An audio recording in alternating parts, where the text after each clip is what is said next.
I want you to close your eyes for a moment. Unless you're driving, of course. Right. Yeah, if you're driving, please keep them on the road.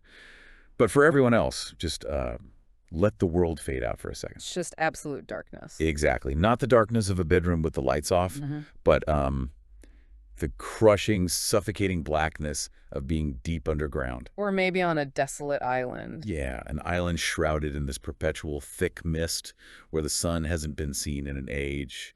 The air is cold, like bone-deep cold. And in that silence, you hear a sound. It starts as a low, rhythmic clinking. Heavy iron links grinding against granite, clank, drag. And then beneath that mechanical noise, you hear the breathing. It's a wet, guttural rasp that seems to vibrate the very ground you're standing on. You are standing in the presence of a beast that has been waiting, starving, and growing in the dark for eons. It smells of old blood and ancient fury. That is a very visceral way to set the stage. I think we need to feel it, you know? Oh, frankly, it's necessary. Because the figure we are discussing today isn't just a character in a story. He is a force of nature. He is a looming inevitability. We are steering right into the jaws of the most infamous wolf in all of mythology. We are talking about Fenrir. Fenrisulf, the Fenris wolf. And I think we need to be very clear right off the bat because, well, we live in a post-Marvel, post-video game world.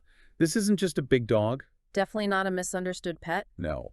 This is the creature destined to devour the king of the gods, Odin himself, and essentially hit the delete button on the entire cosmos. The stakes are cosmic. In the Norse worldview, Fenrir isn't merely a monster in the sense of a scary creature you fight in a dungeon. He is the physical embodiment of the end times. He's the catalyst for Ragnarok. Right, when his jaws open, the world ends. It's really that simple. And that's our mission for this deep dive. I want to strip away the pop culture veneer. I mean, I love God of War, I love the comic books, but they often soften the edges or change the context for narrative convenience. We need to go back to the primary sources. Exactly. We're looking at the Poetic Edda, which is this collection of ancient anonymous poems, and Snorri Sturluson's Prose Edda, which is more of a handbook on poetry and mythology written by a Christian historian in the 13th century. Right, we want to understand the original nightmare. To do that, we have to look at this story as something more than an action movie script. The story of Fenrir is, at its core, a tragedy. It really is. It is a tragedy of a self-fulfilling prophecy. We aren't just talking about a monster that appeared out of the void to wreck things. We are talking about the conflict between chaos, represented by Fenrir, and order, represented by the Aesir gods. And more importantly, we're looking at the terrible, bloody price paid to maintain that order. It brings up the ultimate question of nature versus nurture, but on a divine scale. And here is the aha moment I want everyone to keep in the back of their minds as we wade through this. It's a question that honestly keeps me up at night when I read these texts. Did the gods find a monster? Or did they create one through their own fear? That is the central tension of the entire myth cycle. Because when you look at the timeline, and we will go through this chronologically, Fenrir doesn't start out trying to destroy the world. He learns to hate the gods because of how they treat him. Exactly. His rage is a learned behavior honed by the very beings who are trying to prevent it. So let's go back to the very beginning, the origin story. If you think your family reunions are awkward, wait until you hear about this lineage. Fenrir is the son of Loki. Loki, the trickster god. But we should clarify what trickster means here. He isn't just a prankster. He is the agent of change. He's the chaotic variable in the equation of Asgard. Right. He makes things move, often in ways the other gods really dislike. And the mother is Angrboda. Now, in a lot of summaries, she's just listed as a giantess and they move on. But who is she really? She is a fascinating figure. Her name, Angrboda, roughly translates to she who offers sorrow or the harm bidder. She isn't just a random Jotun. She lives in the Ironwood, right? Yeah. Yarnvir. Yes, which is this terrifying forest located east of Midgard. It's described as a place inhabited by troll women and wargs. Angrboda represents the primordial, chaotic forces of nature that exist totally outside of civilized society. She is the old one in the Ironwood. So you have Loki, this fluid, chaotic god of fire and mischief, sneaking off to the Ironwood to mate with the Mother of Sorrow. The offspring are can be normal. They are monstrous by definition, and they are a triad. First, you have Jormungandr, the Midgard serpent. A snake that grows so large it encircles the world and bites its own tail. It represents the boundaries of the ocean, the containment of the world. Then you have Hel. Hel is unsettling. She is a being who is split down the middle. On one side, she appears as a beautiful woman. On the other, she is a rotting corpse, blue and black with decay. She represents death, stagnation, the inevitable end of life. And finally, the third sibling, our subject today, Fenrir, the Great Wolf. If Jormungandr is the sea and boundaries and Hel is death and stasis, Fenrir is active destruction. He is the hunger that consumes. He is the wild, tearing force of nature. So Odin, the All-Father, sits on his high seat, Klitskjalf, from where he can see everything happening in the 9 realms, and he catches wind of this little family reunion in the Ironwood. He doesn't just catch wind of it, he receives a prophecy. This is crucial to understanding Odin's motivation. Odin is obsessed with fate, with weird. He knows his time is limited. Yes. The prophecy states unequivocally that these 3 siblings will bring about the destruction of the gods. This triggers what I call the Asgardian Purge. It's straight into crisis management mode. It is a preemptive strike. The gods go to Jotunheim, seize the children, and bring them before Odin.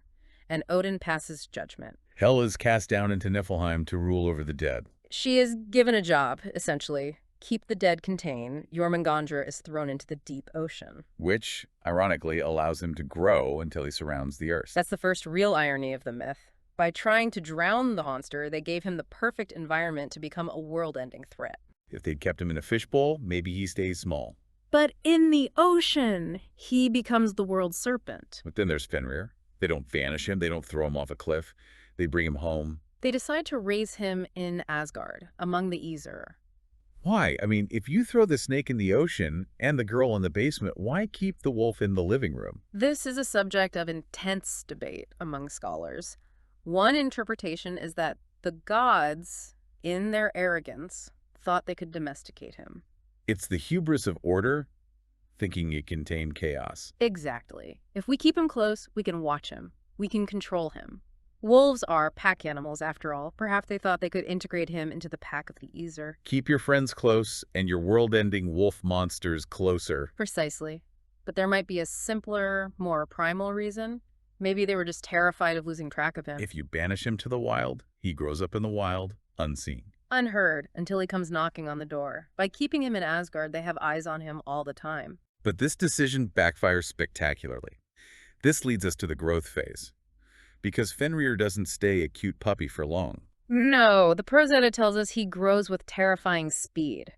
We aren't talking about a normal growth spurt. We are talking about a creature that doubles in size, strength, and ferocity seemingly by the day. And the gods, who are generally pretty confident beings, I mean, these are guys who wrestle giants for fun start to get genuinely nervous. They watch this creature pacing around their golden halls, looking at them with hungry, intelligent eyes. And this is where we get a really specific character-defining detail about Tyr. Yes, Tyr. We need to pause on Tyr because he is central to this tragedy. Tyr is often called the god of war, which is true, but it's a simplification. He is the god of justice, of law, of the governing assembly. He is the god who upholds the social contract. He's the guy who makes sure everyone plays by the rule. Correct. And significantly, he is the only god brave enough to feed Fenrir. Wait, everyone else is too scared to even bring him a steak. Everyone else is terrified. Even Thor, who fights everything, doesn't seem keen on feeding the wolf. Only Tyr approaches him. What does that establish between them? It creates a bond. Think about it from the wolf's perspective. Everyone else looks at you with fear, disgust, or hatred. Tyr looks at you and brings you food. Tyr is the source of sustenance. It establishes a relationship of trust. Fenrir trusts Tyr because Tyr treats him with a basic level of dignity, or at least duty. Which makes what is about to happen so much more heartbreaking. That's the setup for the ultimate betrayal. The gods are watching Fenrir grow. They see him getting bigger than the halls themselves. They hold a council and decide, okay, the raise him as one of us experiment has failed. We cannot let this thing run loose anymore. But they can't just attack him. Why not? They have an army of gods. 2 reasons. 1, he might actually win. 2, Asgard is a sanctuary. It is holy ground. You cannot spill blood in the sanctuaries of the gods without defiling them. If they kill Fenrir there, they pollute their own home. So they have to bind him. But they can't just walk up with handcuffs and say, you're under arrest. Right, that would provoke a fight they aren't ready for. So they have to lie. They use his pride against him. They frame it as a game, a test of strength. This is where the tragedy really begins to unfold. They aren't just overpowering him, they are manipulating him. Hey, Fenrir, Bet you can't break these chains. It's a classic schoolyard dare. Essentially, they forge a massive chain called leading. It's heavy, iron, robust. They bring it to Fenrir and say, "You're growing so strong, we want to see if you have the power to snap this. It will add to your fame." Fame is a big motivator in Norse culture. Huge. La fame, glory, reputation is the only thing that survives death. Fenrir wants glory just like any warrior, so he looks at the chain, he sizes up, he knows he's strong, he figures the risk is worth the reward. He lets them bind him. What happens? He flexes. He doesn't even struggle much. He just expands his muscles, and the chain snaps like a dry twig. Strike one for the gods. Yeah. But they don't give up. They go back to the forge. They make a second chain, called Dromi. Snorri describes this one as being twice as strong as leading. The links are massive. It's a feat of engineering. And they try the same pitch. Double or nothing. Same pitch. Wow, you broke the first one, but Dromi, this is the real challenge. If you break Dromi, your fame will be legendary throughout the Nine Worlds. Fenrir has to be getting suspicious by now. He's an intelligent creature. The sources say he hesitates. He looks at the chain, then he looks at his own growing strengths. He performed the calculus. He realizes that to win glory, he has to expose himself to danger. That is the warrior's code. So reluctantly, he submits. And let me guess, it goes poorly for the chain. He struggles this time. He strains against the metal. The gods actually have a moment of hope where they think it might hold. But eventually he kicks out. He dashes the fetter against the ground and the chain shatters. Shrapnel flies everywhere. He's free again. This actually gave rise to a Norse proverb, right? Yes. To loose from leading and dash out of Dromi, meaning to overcome great difficulties. Okay, so this is a disaster for the gods, but it's also an education for Fenrir. That is a brilliant point. Physical force acts as a challenge to Fenrir, not a deterrent. Every time they try to bind him with force, they are just proving to him how strong he is. They are essentially his personal trainers for the apocalypse. They are teaching him his own limits, which turn out to be non-existent. So the gods realize that brute strength, the strength of the Aesir, is not enough. Force versus force is a losing game against Fenrir. They have to change tactics. And they got cheat. They turn to magic. They realize they need something that isn't bound by the laws of physics, because Fenrir is surpassing the laws of physics. So Odin sends Skirnir, the messenger of Frey, down to Svartalfheim. Svartalfheim, the realm of the Black Elves or the Dwarves. The master craftsmen. These are guys who made Thor's hammer, Mjolnir. They made Odin's spear, Gungnir. If you need something impossible made, you go to the Dwarves. And the gods commission a fetter called Gleipnir. Now, this is one of my favorite parts of Norse mythology because of how surreal it gets. The previous chains were iron and steel. Heavy, clanking stuff. What does Gleipnir look like? It looks like a ribbon. Smooth, soft, and silky. You could tie it in a bow. But it's made of... Well, let's list the ingredients. This is straight from the Eddas, and it sounds like a fever dream. It is a poetic riddle. The dwarves fashion it from 6 things. First, the sound of a cat's footsteps. Second, the beard of a woman. Third, the roots of a mountain. Fourth, the sinews of a bear. Fifth, the breath of a fish. And sixth, the spittle of a bird. Okay, let's unpack this because on the surface, this sounds like nonsense. It's not nonsense, it's negative engineering. Think about those items. Cats don't make a sound when they stalk prey. Women, generally speaking, in Norse biology, don't have beards. Mountains are a rock all the way down. They don't have organic roots. Fish don't breathe air. So they're made of things that don't exist. Exactly. Snorri Sturluson even comments on this. He says, you can verify this yourself. Have you ever heard a cat make a noise when it walks? The implication is that the dwarves took these things out of reality to make the chain. That's why cats are silent now, because their sound was used up to make Gleipnir. That is such a cool concept. Yeah. Conservation of magical mass? But metaphysically, it's profound. Fenrir can break anything that exists, iron, steel, stone, so they bind him with things that do not exist. It is a paradox. It's an impossible binding for an unstoppable force. So the gods get this ribbon. They take Fenrir out to an island called Lyngvi, in the middle of a dark lake called Amsvartnir. The setting has changed. They aren't in the courtyard of Asgard anymore. They're in a desolate, isolated spot. Isolation is key. They don't want collateral damage. They show Fenrir the ribbon, and they try the pitch one last time. Hey, Fenrir, look at this little silk band. We want to see if you can break it. But this time, Fenrir isn't buying it. He's not stupid. He looks at it and says, essentially, there is no fame to be gained from tearing such a slender thread. It's beneath him. Why would a champion weightlifter brag about snapping a piece of sewing thread? But then he adds a darker thought. He says, but if it is made with art and trickery, then even though it looks weak, it is not coming on my legs. He smells the trap. He realizes that if it looks this easy, there must be magic involved. And unlike iron, he doesn't know if he can fight magic. So how do the gods convince him? They can't force it on him. He'd kill them all right there on the island. They goad him. They attack his fragile masculinity, so to speak. They accuse him of being a coward. They say, oh, come on, you broke the massive iron chains, now you're scared of a piece of silk? If you can't break this, you're obviously too weak to be a threat to us anyway, so we'll just let you go. Which is a lie. A blatant, bold-faced lie. It is the lie that seals their doom. Fenrir is cornered. If he refuses, he's a coward. If he accepts, he might be trapped. So he issues an ultimatum. This is the pivotal moment of the myth. The ultimatum. This is where the legal proceedings happen. Fenrir says, I don't trust you. I think you're trying to trick me. But to prove you aren't lying, one of you must place your hand in my mouth as a pledge of good faith while you bind me. The room, or rather the island, goes quiet. Dead silence. Because every single god there knows they are lying. They know the plan is to bind him forever. If they put their hand in his mouth, that hand is gone. It is a guarantee. They are looking at each other. Thor, who usually rushes into danger, does nothing. Odin, the wise one, does nothing. Nobody moves. Except Tyr. Let's visualize this. Tyr steps forward. He looks at the wolf he fed, the wolf he raised, the wolf he has a relationship with. He knows exactly what this means. He isn't hoping for the best. He knows he is sacrificing his hand. He slowly extends his right arm, his sword arm, remember, and places it between Fenrir's massive jaws. The tension in that moment is unbearable. The wolf's teeth are like daggers. Tyr's hand is resting on the tongue. Fenrir allows them to bind him with Gleipnir because he feels the hand. He thinks, okay, Tyr is vouching for this. Tyr represents the law. Tyr represents honor.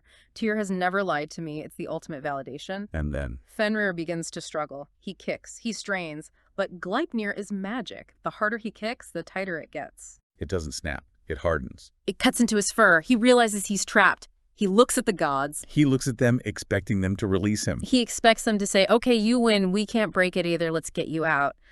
But they just start laughing. They are relieved. The monster is caught. The terror is over. But Tyr isn't laughing. No, Tyr is not laughing. Because at that moment, Fenrir realizes the betrayal. Yeah. He looks at Tyr. Tyr looks at him. And Fenrir bites down. Snap. Tyr's hand is severed at the wrist. This is such a heavy moment. I want to dive deeper into Tyr here.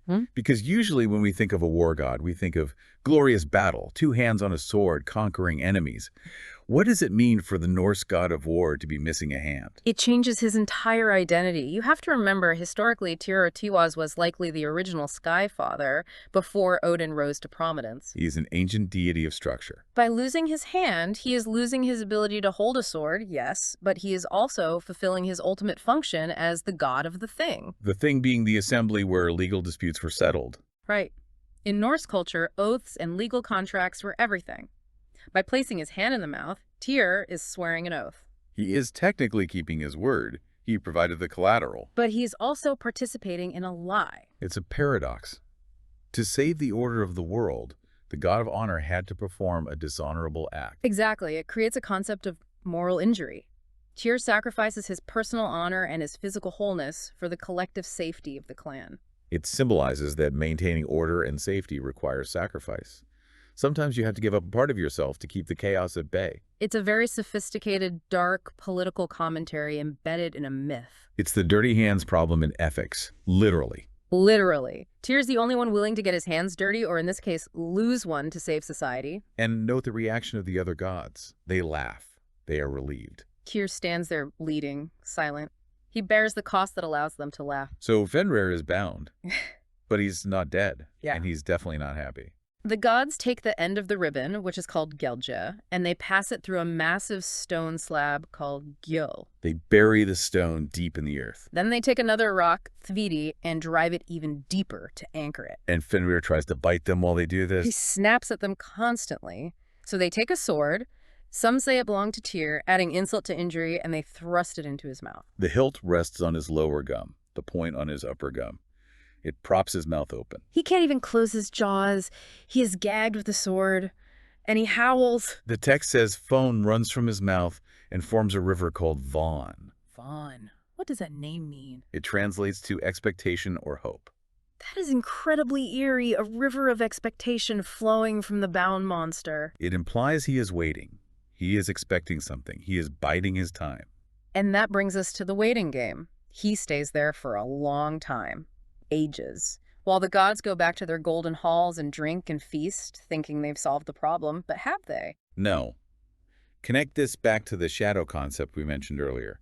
You cannot destroy the shadow by locking it in the basement. You just make it denser, angrier, and more compressed. Suppressing the monster didn't kill it, it just gave it thousands of years to think about how much it hates them. He's stewing in it every second of every day for eons. And eventually, the system fails. Entropy wins.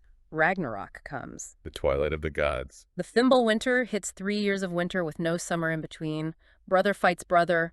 The social fabric dissolves. And because the world is physically breaking apart, earthquakes, mountains crumbling, all bonds break, including Gleipnir. The impossible ribbon snaps. The wolf is free.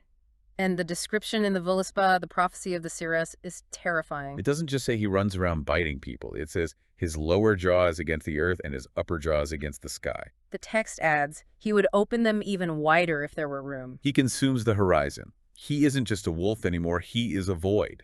He's an all-consuming maw. He scoops up everything in his path. Stars, mountains, armies, and he heads straight for one target. Odin, the All-Father. The architect of his imprisonment, the guy who spent eons trying to prevent this specific moment. Odin rides out to meet him. Now, in my head, this should be an epic 20-minute fight scene. Lightning bolts, magic runes, spear thrusts. But in the text... In the text, it is shockingly brief. Snorri simply writes, "The wolf shall swallow Odin, and that shall be his death." Just like that. Just like that. Why? Why is the death of the king of the gods so unceremonious? It emphasizes the scale of Fenrir. You don't fight a tsunami, you don't duel an earthquake. Fenrir has become a force of total annihilation. Odin, for all his wisdom and magic, is just extinguished. It shows the inevitability of fate. You cannot outrun wereweed. That is anticlimactic and horrifying at the same time. The order of the world is just swallowed. But the story doesn't end exactly there for Fenrir. The cycle must be completed. Right. Enter Vidar. Odin's son, Vidar. He is often called the Silent God. He is one of the few gods destined to survive Ragnarok. And he has been preparing for this moment too. He steps forward. Now, this is a detail I love. He is wearing a shoe, a very specific shoe. The magic shoe. Wow. Tell the listeners about the shoe because it connects to human daily life. According to myth, this shoe has been constructed since the beginning of time. It is made from the scraps of leather that cobblers and humans cut off from the toes and heels of their shoes, the waist leather. Humans were encouraged to throw these scraps away to help the gods. So every time a Viking threw away a piece of leather, he was helping build Vidar's armor, collective contribution to the war effort. Vidar places this massive thick-soled foot on Fenrir's lower jaw, the jaw that is pressing against the earth. And then he reaches up, grabs the upper jaw, the sky jaw, and he tears the wolf apart. He rips the mouth asunder. So Fenrir dies too. Yes. The chaos is spent, the old order is destroyed with Odin, and the agent of destruction is destroyed with Fenrir. The slate is wiped clean. I want to focus on Vidar's silence for a second. We have Fenrir, who's defined by his mouth, his howling, his biting, his swallowing, and he is defeated by the silent god. It's a beautiful duality. Silence conquers the noise, stoicism conquers rage. Vidar doesn't make a speech, he just acts. It's the calm after the storm. It really circles back to that thematic connection. The prophecy happened exactly as foretold. All the binding, the betrayal, the sacrifice of Tyr's hand, it didn't change the outcome. In fact, one could argue it guaranteed the outcome. This brings us to the core analysis. The gods created the fate they feared. Fear leads to betrayal. Betrayal leads to hatred. Hatred leads to the destiny being fulfilled. Let's dive deeper into those themes. This chaos versus order thing, it sounds cliche, but in Norse myth, it's not good versus evil, is it? No, and that's a crucial distinction. In Christianity, you have good and evil. In Norse myth, you have order and chaos. Neither is inherently good or evil. Order can be oppressive, stagnant, and cruel like binding a wolf. Chaos can be vital, energetic, and necessary for change. Fenrir represents the wilderness that civilization tries to pave over. Exactly. The Aesir build walls, they make laws, they try to keep the wilderness out. Fenrir is the wilderness. And the lesson of the myth is that you can't build a wall high enough to keep nature out forever. Entropy always wins in the end. The wolf always eats the sun. I want to talk about wolves in Norse culture for a second, because it's not like they hated all wolves. Odin actually has two pet wolves, right? Yes, Gary and Freki. Their names mean the ravenous and the greedy. They sit at his feet in Valhalla. He feeds them all the meat from his table because Odin himself only drinks wine. So what's the difference between Gary and Freki and Fenrir? They are all wolves. They are all hungry. The difference is control. Gary and Freki are domesticated power. They are the good dogs. They serve the master. They represent the ferocity of the chieftain's warrior band, dangerous, but directed at the enemy. And Fenrir. Fenrir represents uncontrollable power. The wolf you can't leash. The wolf that eats the hand that feeds it. It's the difference between a police dog and a rabid wolf in the woods. One sustains the order, the other threatens it. That makes sense. Now, you mentioned the shadow earlier. I want to get a bit psychological here. Jungian psychology. Carl Jung talked about the shadow as the archetype representing the parts of ourselves that we deny, repress, or hide. The angry, violent, or socially unacceptable impulses. And Fenrir is the shadow of Asgard. He is the collective shadow of the gods. Think about what the gods value: honor, wisdom, beauty, order. Fenrir is the opposite: treachery, hunger, ugliness, destruction. Instead of acknowledging that destruction is a part of life, they try to repress him. They bind him. They bury him underground. But what happens when you repress an emotion? It explodes. It manifests as neurosis or psychosis. In this case, it manifests as Ragnarok. If you acknowledge your shadow, you can integrate it. You can find balance. If the gods had integrated Fenrir, accepted that change and destruction are part of the cycle, maybe things would be different. But by repressing him, they ensured he would eventually destroy them. It's also a really powerful analogy for modern society. How so? Well, think about social exclusion. Fenrir is the ultimate outcast. He was raised in the palace, given a taste of the good life, and then rejected, bound, and gagged. That mirrors the process of radicalization. If you take a group of people or an individual and you push them out, treat them like monsters and bind them, they eventually become the monster you feared. That is a profound reading. Exclusion breeds hatred. Fenrir's rage is a response to his treatment. He isn't born hating Odin. He learns to hate Odin because Odin betrayed him. He is radicalized by the very people who claim to be the guardians of justice. It puts the gods in a very different light. They aren't the noble heroes here. They are the terrified oppressors. They are flawed rulers trying to hold on to power at any cost. And that makes them much more interesting than perfect angels. Let's zoom out a bit. Comparative mythology. Is Fenrir unique, or do we see this bound monster elsewhere? Oh, it's a recurring motif in Indo-European mythology. The most famous parallel is in Greek mythology with Typhon. The father of monsters. Right. Typhon battles Zeus. It's the chaos monster versus the sky god. Zeus wins, but he can't kill Typhon, so he traps him under Mount Etna. It's the same dynamic. Order suppressing volcanic chaos. The volcano rumbles, threatening to erupt. What about the biblical stuff? There's a lot of overlap with the book of Revelation. You have the beast, and you have the binding of Satan. Revelation 20.2 speaks of an angel seizing the dragon, that ancient serpent, and binding him for 1,000 years. The apocalypse script seems consistent across cultures. It seems to be a deep-seated human fear. The idea that there is something evil or chaotic locked away under the earth, in the ocean, in the dark, just waiting for the right moment to break loose and end history. We find it in the Caucasus myths, in Iranian myths, the bound monster waiting for the end of time. It's interesting how we are still retelling this story today. I mean, Fenrir is everywhere in pop culture. He really is. Yeah. He has incredible staying power. Right. Thor, Ragnarok, for example. He's Hela's pet. Big, scary, undead wolf. Visually stunning, though narratively a bit of a simplification. In the movie, he's just a minion. In the myths, he's the main event. And god of war, Ragnarok. I won't spoil the whole plot for gamers who haven't finished it, but they play with the timeline and the relationship between Loki and Fenrir in a really interesting way. They lean into the rescue dog energy. And Assassin's Creed, Valhalla, he's a major boss fight. But the interesting shift is the perspective. In the old myths, written by Christians writing down pagan stories, or by court poets praising kings, order is good. The king is good. The wolf is bad. Right, the status quo must be protected. But today, we kind of root for the monster sometimes. We do. We love an anti-hero. We love the tragic villain. We look at Fenrir and we see the abuse he suffered. We ask, is he a villain or is he a victim? It relates back to you, the listener. How we view the monster changes based on whose perspective we take.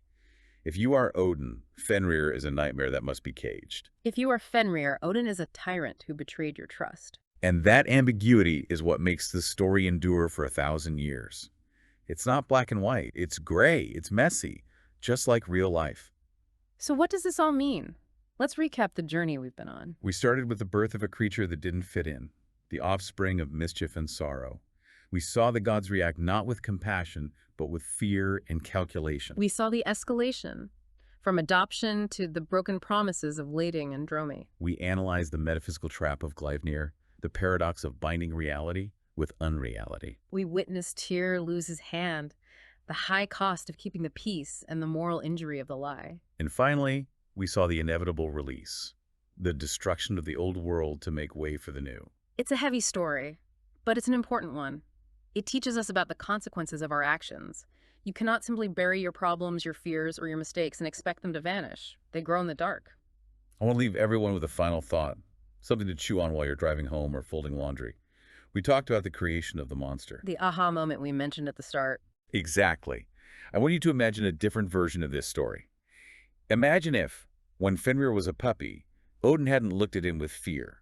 Imagine if instead of chains, they offered him a seat at the table. Imagine if they had treated him with kindness instead of suspicion. Would he still have devoured Odin? Or was the chain itself the very thing designed to stop him, the thing that turned him into a killer? It's the paradox of the self-fulfilling prophecy. Sometimes, in trying to bind our fears, we give them their power. We certainly do. That's it for this deep dive into the jaws of the wolf. Thanks for spending this time with us. Keep asking the hard questions. We will see you all next time.